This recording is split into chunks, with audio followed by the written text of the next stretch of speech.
Hello folks, this is Sullla speaking, and you're listening to part 2 of a commentary video for League of Legends. This one featuring me playing as Scion, but the replay actually sent to me by my friend Varus, who's playing as Trundle. So you are watching me play on the opposite team here, which is a little bit of a novel experience for me. At the end of that last video, Varus' team was able to take down 2 towers in top lane and also score 4 kills. So they're a little bit ahead of our team right now, 12-8.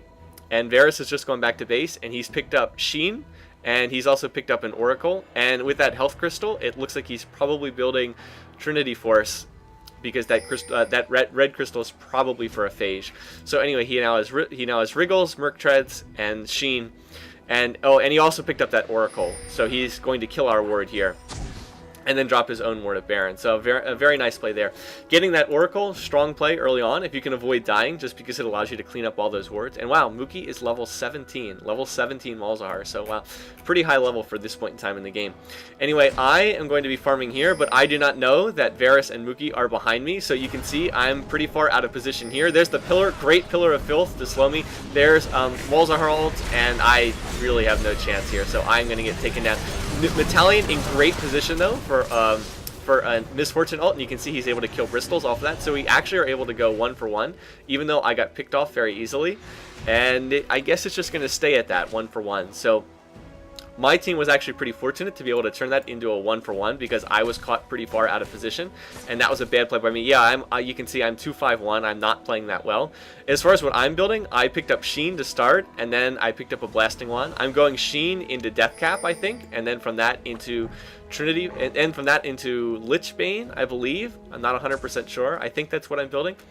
Anyway, it looks like we were heading over to Baron, either to bait that. I don't think we were actually going to do Baron, but I think we were trying to bait that. And our team threw a ward down, but Varus with his Oracle just killed it immediately.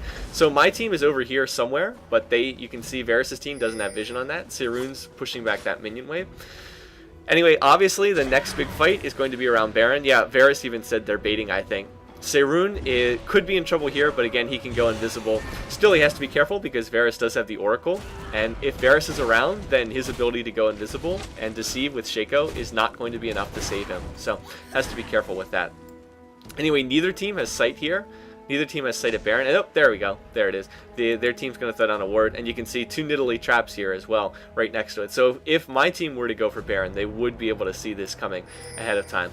But you can see neither team wants to go for Baron, because if either team initiates on Baron and takes a lot of damage, then the other team's going to be able to come in and clean them up.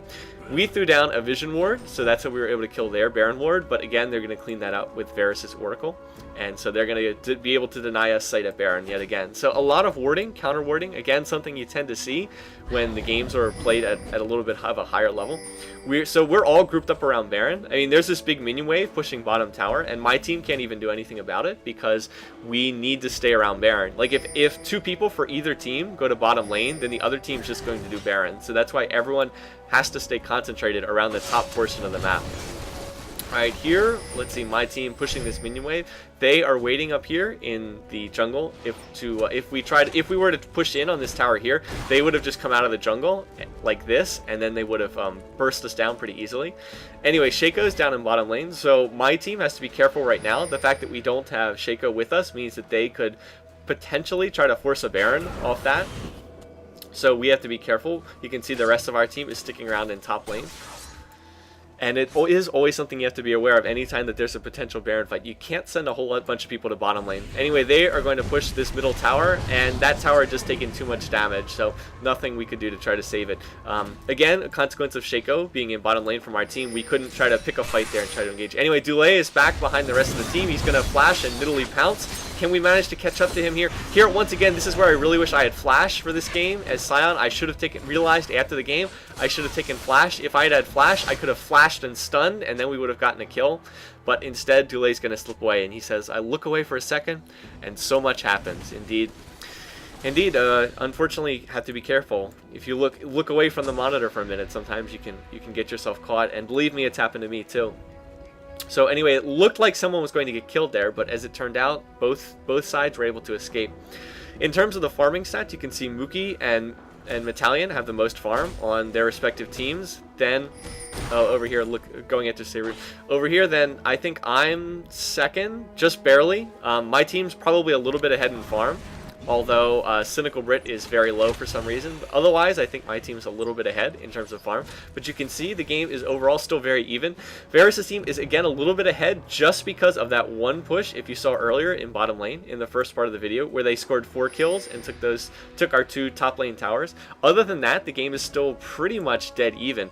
Metallion is definitely the strongest player in this game with his 5-1-1 Infinity Edge and Last Whisper. Has him just doing an absolute ton of damage. Anyway, people are pinging. I'm not sure why. I guess that they're pinging because the bottom lane tower is taking some damage from the minions. So Varus is going to head down there. Once again, what that means is potentially my team could force a Baron fight. If Varus and Mookie were both to be in bottom lane, we could potentially force a fight because their jungler would not be at Baron, and that would mean they don't have their smite at Baron. So something you just have to keep in mind. I'm continuing to farm up here with Sion. And let's see, up here, oh, we actually have an engage coming in. Seirun getting hit with Bristol's Ash Arrow. He's going to deceive, but see that? He got taken down even while he was invisible to Bristol's Ash Volley. Even just because you can't see someone doesn't mean you can't kill them, which is actually kind of funny, but if you think about it, it makes sense.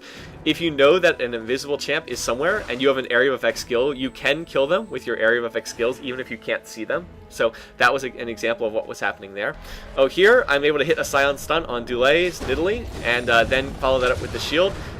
Somebody tosses their exhaust on Nidalee. I'm not sure who that is. I guess it was Cynical Brit, but it's very difficult to catch Nidalee, so Dulay's able to escape there, and oh, just barely misses that spear on Metallion. That would have been max range. That would have done a lot of damage. Anyway, Varus is coming in here, just trying to see if there's an engage. Again, we've all been sticking around Baron because we're still kind of waiting for this Baron fight. My team's put down another Vision Ward at Baron, but we are going to... Varus is going to kill that with his Oracle yet again. And up here, there's a fight coming in. Metallion's able to get a kill off on Bristol's.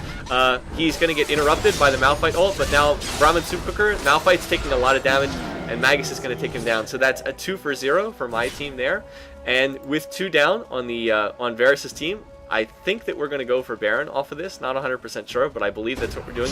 Not sure why Cynical Brit's dashing into 3 members of the enemy team. He is Shen, he's tanky, but I don't think he's that tanky. So yeah, you can see we've killed their Baron Ward, and right there, that's the Shaco clone going off. That little puff of smoke is what you see there. So you can see we're going for Baron. There's the Pillar of Filth. Varus is going to throw that down for sight, so they have sight on Baron. Which team is going to get this? But we still have our smite, and Varus can't get in there to smite. So my team is indeed going to score this Baron.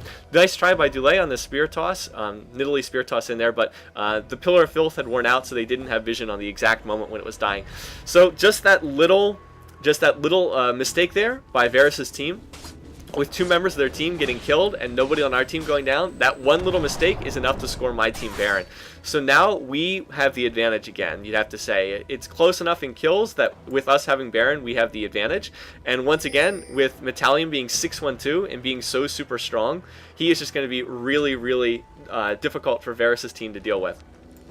As far as what I'm doing, again, I think I mentioned this in the first part of the video, but I have Sheen, and then I'm building towards Deathcap. You can see I have the Blasting Wand, Needlessly Large Rod. I have an Elixir of Brilliance, but I didn't use it in that last fight like I should have. That was my bad. I should have used that for the extra ability power.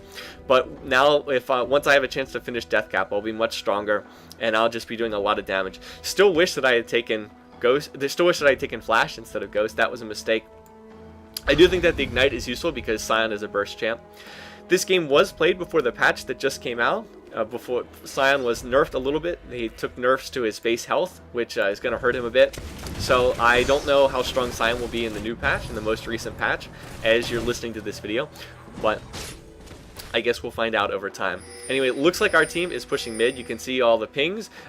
We can probably go for this because Dulay's Nidalee is up in top lane. You can see Dulay's not there. Varus is coming in, but my team has disappeared. We backed off. I'm not sure where we went after this. Where did we go?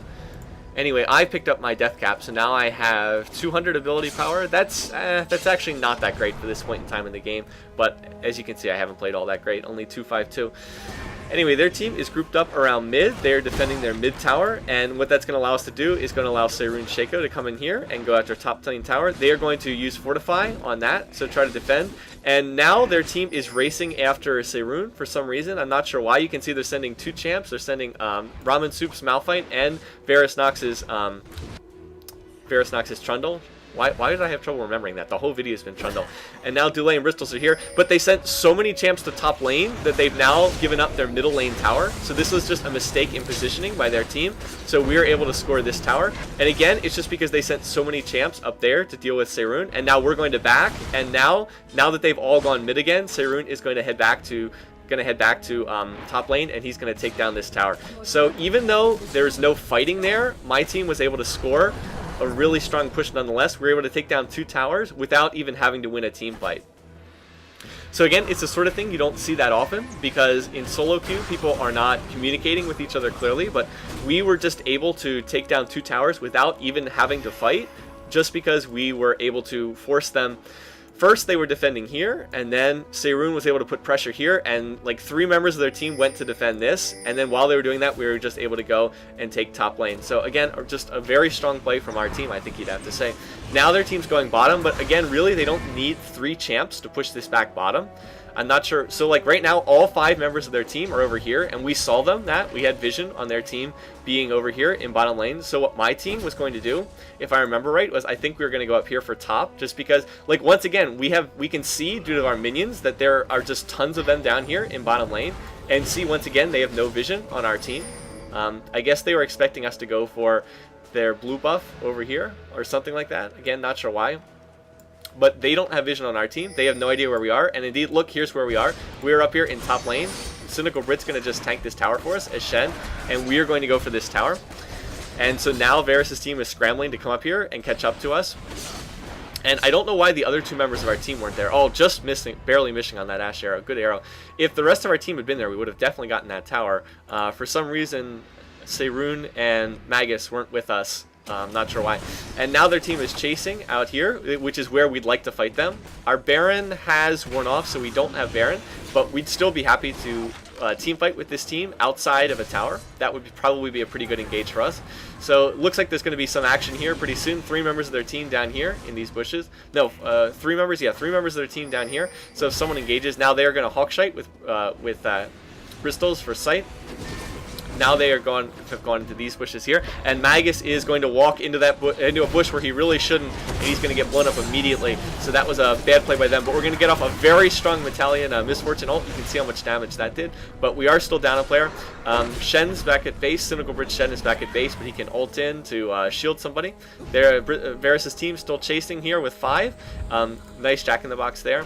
Oh, but Varus just takes... Oh, Varus still has the Oracle. That's why you can see it. Anyway, we're going to engage on Varus there. Oh, taking a lot of damage. Battalion is now gotten isolated from our team, which is bad. We need Battalion to stay alive because he's doing most of our damage, but he has flash, and he's going to flash out of what would otherwise be a certain death. Oh, I'm going to hit on the Scion stun there, and let's see there. I'm going to get in my Ignite, and I think that's going to take down Varus. Yep, I'm able to take him down with my Ignite. Now Mookie's going to get exhausted and taken down, and Seirun's going to get credit for that. Now Dulé, Bristles, and Ramen are trying to get away from this here. We just need one more stun. Again, if I had Flash as Scion, I could flash in and stun them, but I don't have it, unfortunately. So Brit's going to get in a nice taunt on Ramen Soup Cookie. So we're going to get in some damage there. I'm still chasing. Need the rest of the team. Here comes Seirun. He's going to de-stealth, and there we go. There we get the stun on Bristol's Ashe, and we're going to be able to kill him. Not going to get Nidalee and Malphite, but we have just scored 3 more kills, and we're in a really strong position, my team right now. So there's only 2 members of their team up. Let's see, where did we destroy a tower? Not sure where that was. It wasn't top lane tower. Oh well, not sure where we took that. Maybe it was in the middle lane. Maybe we got a tower there somewhere. Oh no, it was down here. Excuse me. There's a tower going down there in bottom lane. Okay, anyway, so right now my team is still in really strong shape. We were going to push this tower and try. Our goal was to push this tower and back off, but notice that Varus' team is reviving. Like right now, they're reviving. So we are going to get this tower, but look how much damage we've taken. And now their team is chasing with these guys, and we've taken way too much damage to try to fight this. So unfortunately, first they're going to take down Battalion. There he goes. Next, they're going to focus on Brit and me. And like right there, as soon as my shield pops, they're going to take me down. There we go. Dulé taking me down, getting credit for me. And then there's the slow on Cynical Brit, and he's going to get killed as well. And so now the positions have been reversed. They scored 3 kills on my team, and now they have 5 up, and we only have 2 up. And then the worst thing possible that could happen for my team, notice how right as they're walking down this way, Baron repops. Like, that's not something you can plan. That's just that's a bit of dumb luck, but Baron pops at 100% the best moment possible for Varus' team. And so my team has suffered the classic mistake of over-pushing. That is, we pushed into their base and opened ourselves up to a counterattack, and then Baron pops and respawns at the absolute worst possible moment for our team. So now we have gone from being in a very strong position just a few seconds ago to being in a very bad position with them having 5-up and them having Baron. And with my team respawning. Now this inhib is exposed, so we will have a chance to go for that, but with them having Baron for the next, I guess, 3.5 to 4 minutes, I can never remember how long the Baron timer is, I think it's about 3 to 4 minutes. With them having that for the next few minutes, that's going to give them a major advantage. So we just made the mistake of over-pushing. In retrospect, obviously we should have gone for this tower. We should have been happy to take this tower and then going back and healed and prepared for the next Baron fight, but we just weren't thinking about that, and so by over-pushing, we set ourselves up to be counter-pushed, and then that's what allowed the Varus' team to get in such a strong position. Anyway, in terms of what Varus bought, he finished his Trinity Force, and you can see Trinity Force gives you a gazillion little bonuses. Not a big bonus in any way, but a lot of little bonuses. And then he's also gotten Warden's Mail for the armor and the cloth armor. I'm not sure what he's building off that. I'm thinking... I know that Warden's Mail builds into Randuin's Omen, but I don't know what the cloth armor would be for. Oh well, not 100% sure, but now he has more armor, magic resist. Still not that tanky though overall, as far as this goes. Let's see, I think Ramen Soup Cooker is much tankier overall, although still not super tanky. Only 143, 138 for magic resistant armor. So their team doesn't really have anyone who's okay. Enough pinging. It's like seriously, okay. I don't know who's pinging, but it's like enough. That's enough pinging. I hate it when people ping like 30 times. It's like, yes, just ping it once or maybe twice. It's enough. We got the message. I'm not even on this team, and I find that irritating. Anyway, they are pushing on this middle lane tower, so you can see 4 of us are here defending. But wait, we don't see Seirun's Shaco. Where is Seirun's Shaco? Well, we are sending him up to backdoor in top lane. The problem is, I get caught out of position. I get caught out of position, stunned and blown up, and so I get taken down too easily. See, there's Seirun. He's taking down their inhibitor, which I do think was the right play in this situation because Shaco is not very good in a team fight. But I got caught out of position and killed. I should have just given up that tower and made the stand. We should have made our stand here, here at this tower. There's a nice Malphite ult in there. Cynical Brit gets taken down. You can see we're doing a lot of damage to this team, but we're just a little short on damage. You can see Bristol's is really low. I don't know why Magus didn't try to finish him off there. And then Battalion gets taken down. And now we're 4 down, and they're going to score this inhibitor. And you can see how low they got. If they didn't have Baron, and if I had not gotten caught and killed up here, then I think that we would have been able to win that fight. But the difference of me getting taken down too early and them having Baron is just enough of an advantage that they're going to be able to score Baron. And unfortunately for my team, they're going to win this game right there and take this game off of what looked like what was a really even game a minute ago, but we just lost a team fight at the wrong moment, and they're able to take this tower, or take the inhibitor, take the 2 Nexus towers, and win the game. Alright, so I'm going to go to the stat screen here. Hold on a sec.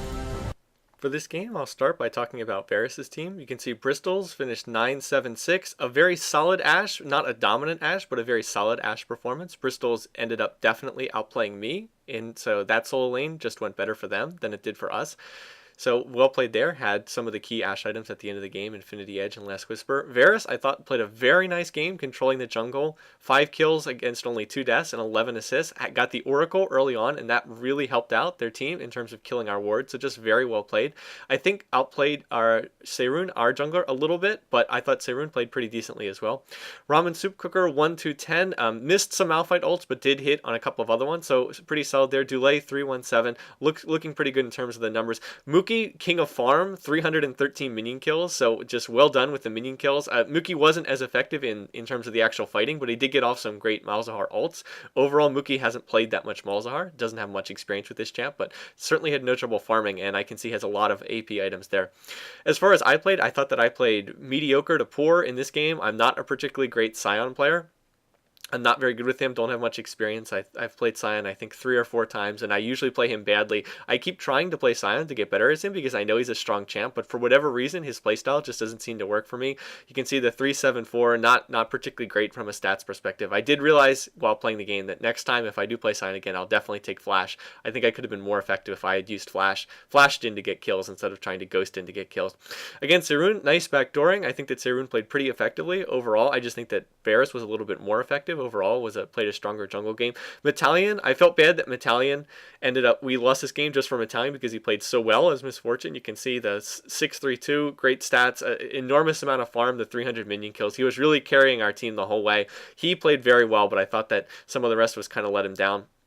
Magus and Cynical Brit unfortunately kind of lost the bottom lane to the other team, Ramen Soup Cooker and Dulé. You can see that their stats were significantly better. Cynical Brit, the Shen ults were okay. You did miss some, but you were able to hit on a fair amount of them. The one thing you need to work on, though, is only 52 minion kills in a game this long is a little bit curious. I'm not sure why didn't have more minion kills.